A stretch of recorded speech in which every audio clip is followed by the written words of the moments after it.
So hello guys, आप सब कैसे हो? वेलकम नहीं करोगे पांडे जी का, और वेलकम बैक अनदर वीडियो। आज की वीडियो काफ़ी इंटरेस्टिंग और मज़े वाली होने वाली है, इसलिए वीडियो को पूरा देखना है, जाना कहीं नहीं वरना पाप लगेगा। और सब्सक्राइब कर लो यार, नेकी को माना चाहते हैं तो सब्सक्राइब करके वीडियो देखो, और उसके साथ एक लाइक का बटन है, लाइक भी करना है, क्या किसी को बताना मत। और अब करते हैं वीडियो शुरू। आज की वीडियो का हमारा टाइटल है this boy should not be in IPL, real story of Vaibhav Suryavanshi. तो देखते हैं यार, वीडियो काफ़ी इंटरेस्टिंग होने वाली है, हमें भी पता चले सूर्यवंशी की रियल स्टोरी, और काफ़ी इंटरेस्टिंग वीडियो होने वाली है, इसलिए वीडियो को पूरा देखना है। तो करते हैं वीडियो शुरू। पूरे देश में आज वैभव सूर्यवंशी की चर्चाएं हो रही हैं। बड़े से बड़े बॉलर्स भी वैभव सूर्यवंशी के सामने बॉल डालने से डर रहे हैं। क्या कमाल का खेलता है यार। कौन है वैभव सूर्यवंशी और उनके पिता संजीव सूर्यवंशी की क्या कहानी है? मीडिया वाला मैच था, वहीं पर वैभव था, उस समय बहुत छोटा था, बला लेके इसे से कर रहा था। आपसे कुछ बातचीत हम आपको बोले थे कि जहांगीर भाई चाहे जो हो, इसको खिलाड़ी बनाना है, इसके लिए जो करना पड़ेगा हम करेंगे। आज देखिए जो बोले आपके सामने है। बिहार के समस्तीपुर जिले के एक छोटे से गांव से आने वाला लड़का कैसे बन जाता है इंडिया का सबसे बड़ा सुपरस्टार, इस वीडियो में डिटेल में जानेंगे। वैभव की कमाल की बैट स्पीड है। वैभव सूर्यवंशी को आप किस तरह से रोकेंगे? हेजलवुड, रबाडा और चेन्नई की तरफ से खेलते हुए मैट हेनरी जैसे बॉलर ध्वस्त कर दिए हैं। बिहार भारत के सबसे गरीब राज्यों में से एक है और यहाँ क्रिकेट के लिए इंफ्रास्ट्रक्चर ना के बराबर है। आज भी बिहार में एक प्रॉपर इंटरनेशनल क्रिकेट स्टेडियम तक नहीं है। यही कारण है कि आपने कभी नहीं देखा होगा कि इंडियन टीम का कोई मैच बिहार में हुआ हो। इंडियन क्रिकेट के पूरे इतिहास में बिहार में आज तक इंटरनेशनल मेंस क्रिकेट के सिर्फ 3 मैच हुए हैं। इसमें भी आखिरी मैच 1996 में हुआ था, यानी आज से 30 साल पहले।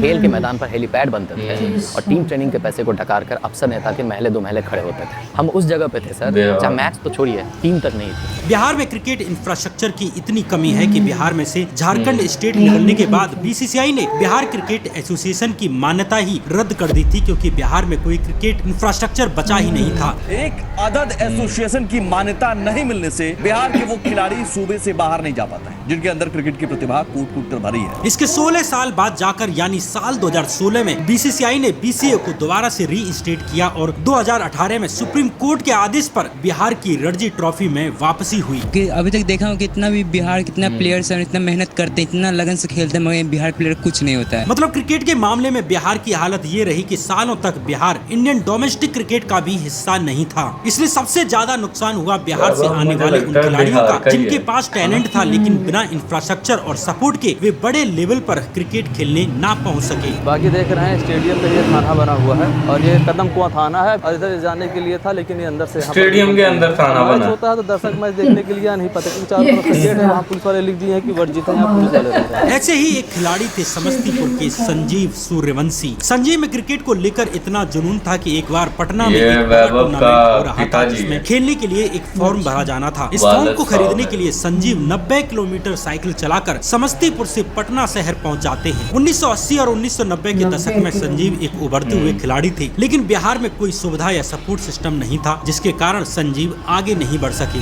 जिस समय वो खेलते थे उस समय हमारे बिहार की क्रिकेट के खेल में या उस समय का माहौल ऐसा क्रिकेट का उनको नहीं मिल पाया, जिनको में कसक रह गई थी। क्रिकेटर बनने के लिए संजीव मुंबई भी गए, जहां उन्होंने कभी पोर्ट पर काम किया तो कभी सुलभ टॉयलेट पर काम किया, कभी नाइट क्लब में बाउंसर भी बने, लेकिन क्रिकेटर बनने का उनका सपना पूरा नहीं हो सका और लगभग 1 दशक तक स्ट्रगल करने के बाद संजीव वापस अपने गाँव ताजपुर लौट आते हैं और अपने परिवार की ज्वेलरी की दुकान संभालने लगते हैं। संजीव ने मान लिया कि यही अब उनकी जिंदगी है। इसी बीच 27 मार्च 2011 के दिन संजीव के यहाँ पर एक बच्चे का जन्म होता है, जिसका नाम रखा जाता है वैभव, यानी कि वैभव सूर्यवंशी। संजीव ने देखा कि उनका 4-5 साल का बेटा बल्ले से जिस तरह से बॉल को हिट करता है वो कुछ अलग है। 4-5 साल की उम्र में ही वैभव अपने प्लास्टिक के बल्ले को लेकर पूरे घर में घूमता और छक्का छक्का चिल्लाता। अपना ही खेल जो खेलता था ना, वही एक्शन देकर बड़ा बैट्समैन, लेकिन हम लोग थोड़ा उस पर ध्यान नहीं सोचे, क्रिकेट को कोई महत्व नहीं दिए, सोचे कि पढ़ाई लिखाई करेगा कि क्रिकेट खेलेगा,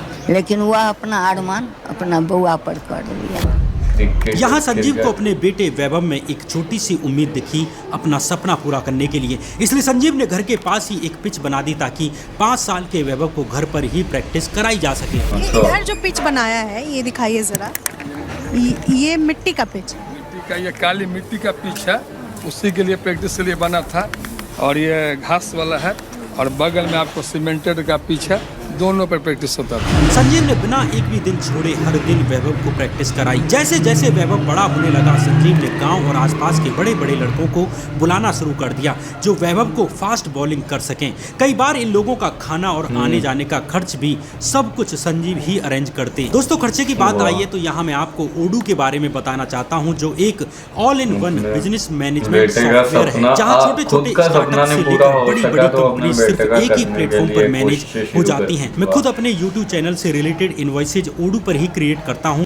अब वापस अपनी कहानी पर लौटते हैं। वैभव की उम्र अभी मात्र 7 साल करीब थी और वो अपने से दोगुनी उम्र के बॉलर्स को आराम से खेल रहा था। इसलिए संजीव अपने 7 साल के बेटे को लेकर समस्तीपुर के पटेल मैदान में पहुंच जाते हैं कोच ब्रजेश के पास। थोड़ा बड़ा हुआ 7 साल का तो उसको फिर समस्तीपुर लेके गए, पटेल मैदान में ब्रजेश जी के कैंप में उसका एडमिशन कराए और वहाँ खेलने लगा। कोच ब्रजेश जहाँ ने वैभव को करीब 1.5 साल तक ट्रेन किया, लेकिन वे जल्दी ही समझ जाते हैं कि वैभव को और बेटर एंड प्रोफेशनल ट्रेनिंग चाहिए जो समस्तीपुर में अवेलेबल नहीं है। इसलिए संजीव अपने बेटे वैभव को लेकर पटना की जैन नेक्स्ट क्रिकेट अकेडमी लेकर पहुंच जाते हैं, जो पूर्व रणजी प्लेयर मनीष ओझा की क्रिकेट अकेडमी थी। इस वक्त वैभव की उम्र करीब 8.5 साल थी, लेकिन समस्या ये थी कि समस्तीपुर से हर दिन पटना जाना संभव नहीं था, क्योंकि पटना से समस्तीपुर की दूरी लगभग 90 किलोमीटर दूर थी। इसलिए संजीव वैभव को रोजाना की जगह हर दूसरे दिन और हफ्ते में कुल 3 से 4 दिन पटना ले जाना शुरू कर देते हैं। समस्तीपुर से सुबह 8 बजे पटना पहुंचने के लिए वैभव को सुबह के करीब 6 बजे निकलना पड़ता था,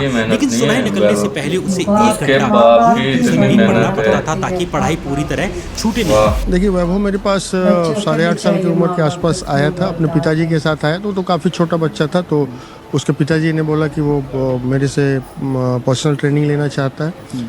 तो फिर हम लोगों ने आपस में डिसाइड किया कि हर अल्टरनेट डे पे वो आएगा, क्योंकि वो समस्तीपुर में रहता था। समस्तीपुर यहाँ से ऑलमोस्ट 80-90 किलोमीटर्स अवे है, तो एवरीडे आना पॉसिबल नहीं था।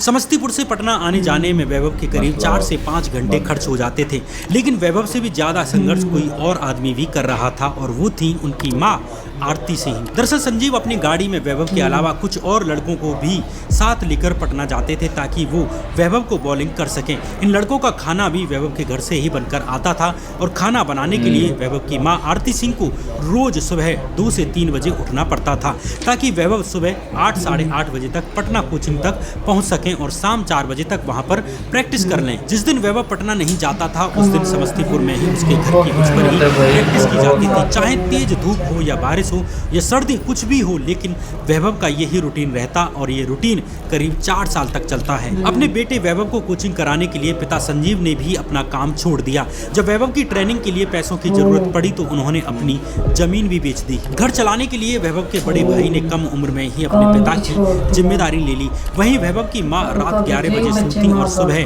2-2:30 बजे से ही वैभव की तैयारी में लग जाती थी। पूरे परिवार की इस कठिन तपस्या का परिणाम ये हुआ कि वैभव ने 11 साल का होते हुए भी बड़े बड़े प्लेयर्स को पीटना शुरू कर दिया। एक दिन कोच मनीष ओझा ने वैभव से कहा कि आज प्रैक्टिस छोड़ो, ये मैच हो रहा है, इसमें खेलो। इस मैच में बिहार अंडर 19 और अंडर 23 के खिलाड़ी खेल रहे थे, जबकि इस वक्त वैभव की उम्र मात्र 11 साढ़े 11 साल थी। लेकिन जब वैभव सूर्यवंशी बल्लेबाजी करने आया तो उसने 118 रन मारे। अब वैभव अपने से दोगुनी उम्र के प्लेयर्स के साथ खेलने लगा और एक के बाद एक टूर्नामेंट्स में तगड़े रन मारने शुरू कर दिए। वैभव की बल्लेबाजी देखने के लिए बहुत सारे दर्शक लहलहाते कब आएंगे स्ट्राइक पर चले। और इस बार बैक टू बॉलर सीधे लेग ऑन के ऊपर से 82 मीटर का एक और गगनभेदी छक्का। ऐसे ही बिहार के एक इंटर डिस्ट्रिक्ट टूर्नामेंट में वैभव ने 620 रन बना डाले। वैभव की इस परफॉर्मेंस के लिए उन्हें बिहार की अंडर 19 टीम में सेलेक्ट कर लिया जाता है। बिहार स्टेट की तरफ से वैभव को वीनू मांकड़ ट्रॉफी में खेलने का मौका मिला, जो अंडर 19 ओडीआई टूर्नामेंट है। इस टूर्नामेंट के 5 मैचों में वैभव ने 393 रन बनाए, यानी 78.6 रन का एवरेज निकाला। इसके बाद वैभव सूर्यवंशी ने कूच बिहार ट्रॉफी के एक मैच में 151 रन बना डाले। ऐसे ही रणधीर वर्मा टूर्नामेंट में भी नॉट आउट 332 रन मारे, 30 रन मारे। इस तरह 5 जनवरी 2024 के दिन वैभव सूर्यवंशी को बिहार स्टेट की तरफ से अपना पहला रणजी मैच खेलने का मौका मिलता है। ये मैच मुंबई के खिलाफ खेला जाना था। इस वक्त वैभव की उम्र थी 12 साल और 284 दिन। इस तरह वैभव सूर्यवंशी ने सचिन तेंदुलकर और युवराज सिंह जैसे खिलाड़ियों का भी रिकॉर्ड तोड़ दिया, जिन्होंने 15 साल की उम्र के बाद फर्स्ट क्लास में डेब्यू किया था। वहीं वैभव केवल 12 साल की उम्र में ही रणजी ट्रॉफी खेल रहे थे। वैभव ने अपने पारी की शुरुआत चौके से की।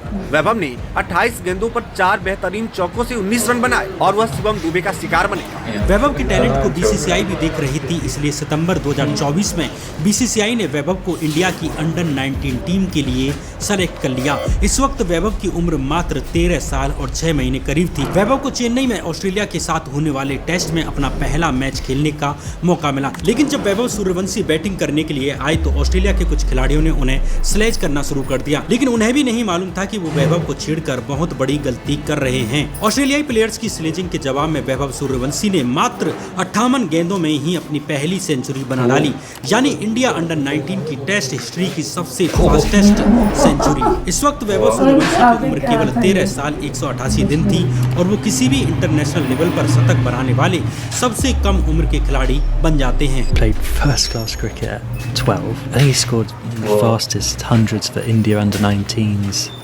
against Australia under 19s, I believe. इन्हीं दिनों नवंबर 2024 यार बहुत इंटरेस्टिंग स्टोरी थी। अगर आपको पूरी स्टोरी सुननी है ना तो पार्ट 2 के लिए कमेंट ढेर सारे करें, तो हम खुद यार दूसरा पार्ट लाना चाहते हैं और पूरी स्टोरी हम सुनना चाहते हैं। इतनी इंटरेस्टिंग, और इनके बाप ने बहुत ज़्यादा मेहनत की है। वैभव के पापा जी ने, है ना, वाले साहब ने पिताजी ने इतनी मेहनत की है यार, लेके आना जाना। हाँ बहुत ज़्यादा यार, कितना स्ट्रगल किया है इन लोगों ने, बेच दी। हाँ बहुत स्ट्रगल किया है। हम तो बस ये देख रहे हैं कि वो खेल रहा है इंडियन टीम में, जो स्ट्रगल है पीछे का वो नहीं हमने देखा। तो यार मैं तो मतलब कि डीप जाता गया इस स्टोरी में, तो मेरा तो दिल कर रहा था पूरी देखूं, लेकिन लंबी वीडियो हो जानी थी फिर आप लोग देखते नहीं है, इसलिए पार्ट 2 के लिए बचा कर रखते हैं। तो कमेंट ढेर सारे आपने करने हैं, तो हम जरूर दूसरा पार्ट लेकर आएंगे। तो इसी के साथ अगर आपको वैभव की स्टोरी अच्छी लगी है तो वीडियो को लाइक करो, और बाकी मामा से पूछते हैं मामा को कैसी लगी इनकी स्टोरी। बाकी कंप्लीट तो अभी होने वाली है, लेकिन जितनी को सुनी उतनी को बता दो कैसी लगी आपको। वीडियो बहुत इंटरेस्टिंग, बहुत अच्छी और काफी मोटिवेशनल, माँ बाप की बहुत ज्यादा मेहनत। कि आप किसी चीज को अगर चाहते हो ना या अपनी लाइफ चेंज करना चाहते हो तो उसको पूरी मेहनत से करो, तो वो चीज आपको हासिल हो जाती है। तो इसलिए अपने एम को, पर्पस को कभी भी मत भूलो, अपने टारगेट को, जो आप चाहते हो। हर्डल्स तो आएंगे, मुसीबतें आएंगी, रुकावटें आएंगे, लेकिन हार मत मानो, नेवर गिव अप, कभी भी नहीं, ठीक है। बिल्कुल मामा की बात बिल्कुल ठीक है। बाकी इस वीडियो को लाइक करो और इस वीडियो को अब करते हैं खत्म। Don't forget channel, press the bell icon. खुदा हाफिज।